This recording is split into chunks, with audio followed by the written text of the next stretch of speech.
আসসালামু আলাইকুম। দেশ ও দেশের বাইরে থেকে যারা ভিডিওটি দেখছেন তাদেরকে অসংখ্য ধন্যবাদ। বাংলাদেশের প্রথম মিডসো শোবিজ ফুসো এসি বাস যুক্ত করলো হানিফ এন্টারপ্রাইজ। দেশে এর আগে নন এসি ফুসো বাস থাকলেও এই প্রথম দেশের পরিবহন কিংস তাদের বহরে যুক্ত করলো এই বাসগুলো। হানিফ এন্টারপ্রাইজ ঢাকা রাজশাহী চাঁপাইনবাবগঞ্জ রুটে মিডসো শোবিজ ফুসো ইকোনমি ক্লাস এই বাস দিয়ে তারা যাত্রীদেরকে যাত্রী সেবা দিয়ে যাচ্ছে। ওবি মোটরসের তৈরি এই বাসগুলো বেশ প্রশংসার দাবিদার। এই বাসটির সামনে ও পিছনে দুইটি লোক দেওয়া হয়েছে। সামনে ভলভো বাস এবং পিছনে মার্সিডিজ ব্র্যান্ডের বাসের লোক দেওয়া হয়েছে এই বাসগুলোতে। আজকের ভবনের শুরুটা করেছিলাম বাইপেল বাস কাউন্টার থেকে। এখানে ছোট ছোট অসংখ্য কাউন্টার রয়েছে, যেগুলোতে আপনারা 2 থেকে 3 জন যাত্রী বসে গাড়ির জন্য অপেক্ষা করতে পারবে। সড়ক পথে যদি বিমানের সেবা পেতে চান তাহলে আপনাকে অবশ্যই হানিফ পরিবহনের টিকিট কাটতে হবে। আর উত্তরবঙ্গ মানে হানিফের রাজত্ব। ঠাকুরগাঁও, পঞ্চগড়, নওগাঁ, নীলফামারী, রংপুর সহ আরও বিভিন্ন জায়গার টিকিট কাটতে পারবেন এই কাউন্টারগুলো থেকে। তাহলে চলুন আমরা এবার এই বাসের ইন্টেরিয়র ডিজাইনগুলো দেখে নিই। ওবি মোটরসের তৈরি ফুসো বাসের সিট। এই বাসটি ইকোনমি ক্লাস হওয়ায় এই বাসের আসন সংখ্যা রয়েছে 36টি, যার সবগুলো 2x2 পজিশনে সিটগুলোকে সাজানো হয়েছে। এই সিটগুলোতে বসে 6 থেকে 7 ঘন্টা জার্নি করতে পারবেন অনায়াসে। এই সিটের সামনে রয়েছে নেট এবং লেগ রেস্টের সুবিধা পাবেন। এই সিটগুলোতে হেলান দিলে এই সিটগুলো অনেকটা বড় হবে এবং এই বাসের উপরের দিকে রয়েছে সেন্ট্রাল এসি এবং লাগেজ রাখার জন্য লাগেজ বক্স। আর সিটের উপর দিকে রয়েছে এসির ভেন্টিলেটর, সেখান থেকে এসির বাতাস নিয়ন্ত্রণ করতে পারবেন। এটা হচ্ছে এই বাসের ড্যাশবোর্ড। এখান থেকে গাড়ির চালক বসে গাড়ি নিয়ন্ত্রণ করে থাকে। এবং এই বাসের বিশেষত্ব হলো ফুসো নন এসি বাসের ড্যাশবোর্ড এই বাসটিতে ইউজ করা হয়েছে। এই বাসে অনেকগুলো সুইচ দেখতে পাচ্ছেন। এই সুইচগুলো দিয়ে গাড়ির গেট খোলা এবং লাইট, এসি নিয়ন্ত্রণ করা সব এই সুইচগুলোর মাধ্যমে গাড়ির চালকে নিয়ন্ত্রণ করে থাকেন। ঢাকা মেট্রো 12-33-90, এটাই হচ্ছে আজকের আমার টুরমেন্ট। ভ্রমণের সময় হয়ে এসেছে, চলুন আমরা ভ্রমণ শুরু করি। ঘড়ির কাঁটায় যখন 1টা বাজে তখন আমরা বাইপেল বাস কাউন্টার থেকে আজকের ভ্রমণটা শুরু করি। বাইপেল থেকে নাটোর পৌঁছতে আনুমানিক 4 ঘন্টার মতো সময় লাগবে। তাহলে চলুন আমরা এই পথটুকু উপভোগ করি।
তাহলে চলুন আমরা এবার এই বাসের ভাড়ার তালিকাটা জেনে নিই। ঢাকা, নাটোর, রাজশাহী, চাঁপাইনবাবগঞ্জ রুটে নিয়মিতই তারা এসি ও নন এসি বাস দিয়ে সার্ভিস দিয়ে যাচ্ছে। এই বাসের ভাড়া 1000 টাকায় নাটোর এবং 1200 টাকায় চাঁপাইনবাবগঞ্জ, রাজশাহী। আর তাদের নন এসি হিনো বাসের ভাড়া 570 টাকা। তবে মজার বিষয় হচ্ছে, আজকে আমি হিনো অনজে মডেলের বাসে ভ্রমণ করতে চেয়েছিলাম, তবে তাদের বাসটি নষ্ট হওয়ার কারণে কোম্পানির পক্ষ থেকে ইকোনমি ক্লাসের এই বাসটি দিয়ে যাত্রীদেরকে যাত্রী সেবা দেয়। তবে আমাদের ভাড়া পড়েছে 570 টাকা। তবে আপনারা যদি এই ইকোনমি ক্লাস বাসে ভ্রমণ করতে চান তাহলে অবশ্যই আপনাদেরকে 1000 টাকা গুনতে হবে।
ঘড়ির কাঁটায় যখন দুপুর 2:20 তখন আমরা চলে আসি এলেঙ্গা। এই এলেঙ্গার এই রাস্তাটা খুব চাপা। আর সামনে যে বাসটা দেখতে পাচ্ছেন ঢাকা পঞ্চগড় রুটের বাস, ওই বাসটি আমাদেরকে এমনভাবে ওভারটেক করে চলে যায়, তারপরে আর সামনে ওই বাসটিকে দেখতেই পাই না আমরা। তবে যদি উত্তরবঙ্গে ভ্রমণ করে থাকেন তাহলে দেখতে পারবেন হানিফের কি দাপট রয়েছে। উত্তরবঙ্গে হানিফের নন এসি বাসগুলো খুব ভালোই বাস টানে, যেগুলো আপনারা 7 থেকে 8 ঘন্টার মধ্যে পঞ্চগড় পৌঁছতে পারবেন। এবং সামনে দেখতে পাচ্ছেন আরও একটি ঢাকা পাবনা রুটের বাস। এই বাসটি কিন্তু ভালোই টান ছিল। এই বাসকে আমরা ওভারটেক করতে আমাদের অনেকটা সময় লেগে যায়।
আমরা এখন অবস্থান করছি যমুনা সেতু টোল প্লাজা। এখান থেকে আমাদের 1000 টাকা টোল পরিশোধ করে সেতুর উপর উঠে পড়ব। পাশে দেখতে পাচ্ছেন ন্যাশনাল ট্রাভেলসের নন এসি বাস নষ্ট হয়ে পড়ে রয়েছে। আমাদের বাসের সুপারভাইজার বলতেছিল আমাকে কিছুদিন পর পরই ন্যাশনাল ট্রাভেলসের এই নন এসি বাসগুলো রাস্তায় পড়ে থাকতে দেখি। আমি এখনও ন্যাশনাল ট্রাভেলসের নন এসি বাসে ভ্রমণ করি নাই, তবে এসি বাসে ভ্রমণ করেছিলাম তাদের স্ক্যানিয়া বাসে। আপনারা যদি সেই ভিডিওটি দেখতে চান তাহলে আমার চ্যানেল থেকে দেখে নিতে পারেন। যমুনা সেতুর কিছুদিন পরেই পাশ দিয়ে ট্রেন চলাচল বন্ধ হবে। ওই বিপরীতমুখী ট্রেন রাস্তা তৈরি করা হয়েছে।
ঘড়িতে সময় বাজে যখন 3টা, তখন আমরা অবস্থান করি সিরাজগঞ্জ ন্যাশনাল ফুড ভিলেজে। এখানে আমাদের যাত্রা বিরতি দেওয়া হয় 20 মিনিট।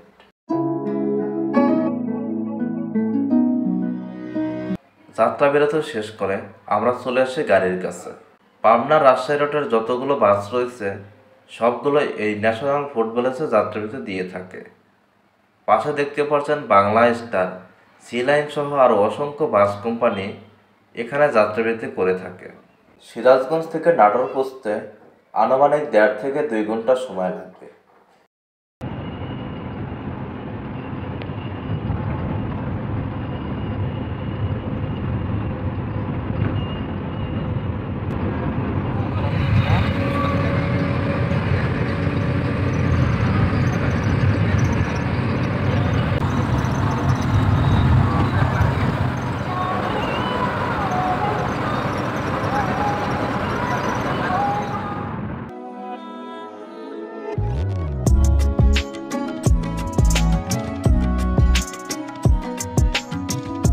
সিরাজগঞ্জ পার হওয়ার পরেই ঘন কুয়াশা ক্যামেরায় ধরা দেয়। যতই উত্তরবঙ্গের দিকে আসি না কেন ততই আরও কুয়াশায় দেখা পাই। দিনের বেলায় এরকম কুয়াশা, আর রাতের বেলা না জানি কতটা কুয়াশা পড়ে এই জায়গাগুলো দিয়ে।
আমরা এখন অবস্থান করছি বনপাড়া।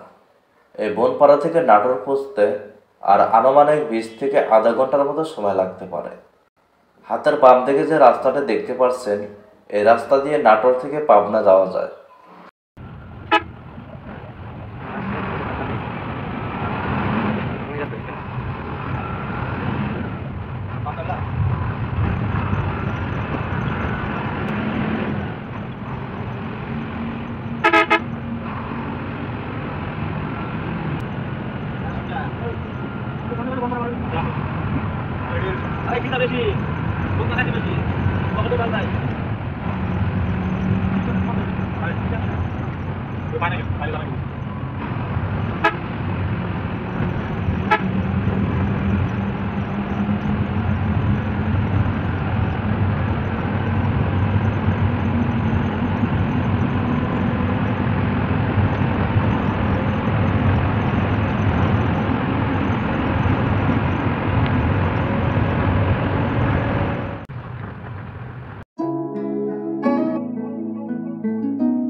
আমরা এখন অবস্থান করছি নাটোর বাস স্ট্যান্ডে। আমার আজকের গন্তব্য নাটোর পর্যন্ত। নাটোর থেকে ড্রাইভার ও হেল্পার দুজনে চেঞ্জ হবে। বাদবাকি রাস্তাটুকু অন্য ড্রাইভার আর হেল্পার নিয়ে যাবে রাজশাহী চাঁপাইনবাবগঞ্জ বাসটি। ভিডিওটি আপনাদের কাছে কেমন লাগছে সেটা কমেন্টস করে জানাতে পারেন। আর এখনও যারা চ্যানেলটি সাবস্ক্রাইব করেন নাই তারা অবশ্যই চ্যানেলটি সাবস্ক্রাইব করে দেবেন। তাহলে ভালো থাকবেন, সুস্থ থাকবেন। আল্লাহ হাফেজ।